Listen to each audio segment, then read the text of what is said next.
বিশেষ করে আজকের যে জায়গায় দাঁড়িয়েছি সন্দেশখালী, মানুষদেরকে আমি সালাম ও শুভেচ্ছা জানাই। আজকের এই বাংলায় ফুরফুরা দরবার শরীফ থেকে আমি আজকের এই জায়গায় এসে দাঁড়িয়েছি, তার আমার কিছু কারণ আছে। আজকের এই পশ্চিমবাংলার মাটি রবীন্দ্রনাথ ঠাকুরের মাটি, ঈশ্বরচন্দ্র বিদ্যাসাগরের মাটি, ফুরফুরার পীর আবু বকর সিদ্দিকের মাটি, বসিরহাটের আল্লামা রুহুল আমিন হুজুরের মাটি। এই মাটিটাকে আমরা তেনারা মজবুত করে দিয়ে গেছেন, আমাদের দায়িত্ব আছে এই মাটিটাকে সেইভাবে মজবুত করে রাখার। যেভাবে পশ্চিমবাংলার মাননীয় মুখ্যমন্ত্রী মমতা বন্দ্যোপাধ্যায়, অভিষেক ব্যানার্জি বাবু যেভাবে হিন্দু মুসলমান দলিত আদিবাসী সবাইকে এক জায়গায় দাঁড়িয়ে শান্তির বার্তা দিয়ে আসছেন, সব ধর্মের মানুষকে এক জায়গায় রেখে পশ্চিমবাংলার জমিনটাকে সাজাচ্ছে। আজকের ফুরফুরা শরীফ থেকে শুরু করে পশ্চিমবাংলার অলিতে গলিতে যেখানে যাবেন সুন্দর করে তিনি সাজিয়ে তুলেছেন। ফুরফুরা শরীফে তিনি অনেক কাজ করেছেন, তারকেশ্বরে তিনি অনেক কাজ করেছেন, গঙ্গাসাগরে তিনি অনেক কাজ করেছেন। আজকের বিজেপি নামক একটা দল, যে দল তাম ভারতবর্ষের জমিনে শুধু অশান্তি অশান্তি অশান্তি লাগিয়ে রেখেছে,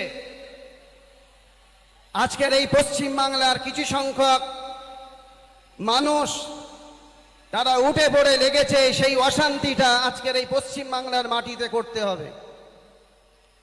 তবে বাবু, এই পশ্চিমবাংলার জমিনে এটা চলবে না।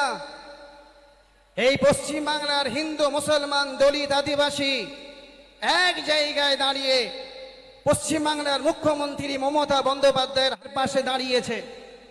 এটা মনে রাখবেন, আমি কাসেম সিদ্দিকী এমন একটা বংশ থেকে এসেছি, তিনি ফুরফুরার পীর আবু বকর সিদ্দিক, তিনি ছিলেন স্বাধীনতা সংগ্রামী।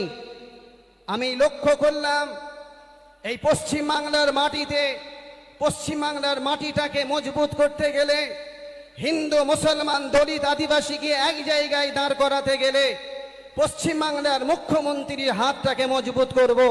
তাই আমাকে পশ্চিমবাংলার মুখ্যমন্ত্রী একটা জায়গা আমাকে দিয়েছেন।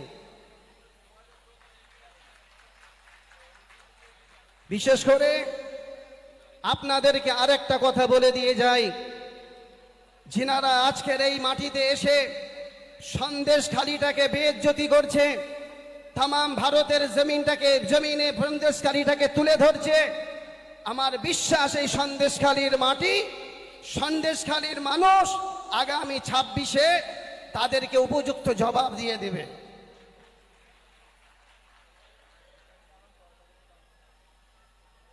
বিশেষ করে অন্যদিকে আজকের যে সন্দেশখালীর মাটিতে এসেছি, এই সন্দেশখালীর মাটির অলি গলিতে আমি জলসা করি, ধর্মসভা করি, যেহেতু আমি একজন ধর্মগুরু। এই বসিরহাটটাকে আমরা বলি ফুরফুরা শরীফের তৃতীয় বাড়ি, এটা আমাদের তৃতীয় বাড়ি। তাই আজকের এই পশ্চিমবাংলার জমিনটাকে একটু সুন্দর করে সাজাতে হবে। পশ্চিমবাংলার মুখ্যমন্ত্রী মমতা বন্দ্যোপাধ্যায়ের হাতকে মজবুত করার জন্য, অভিষেক বন্দ্যোপাধ্যায়ের হাতকে মজবুত করার জন্য আজকের আমি কাসেম সিদ্দিকী এই পার্টিতে আমি এসেছি।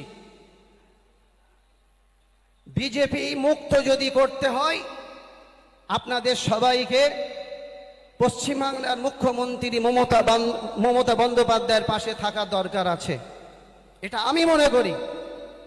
আমার কথা কি আপনারা একমত? একটু হাত তুলে দেখান একমত।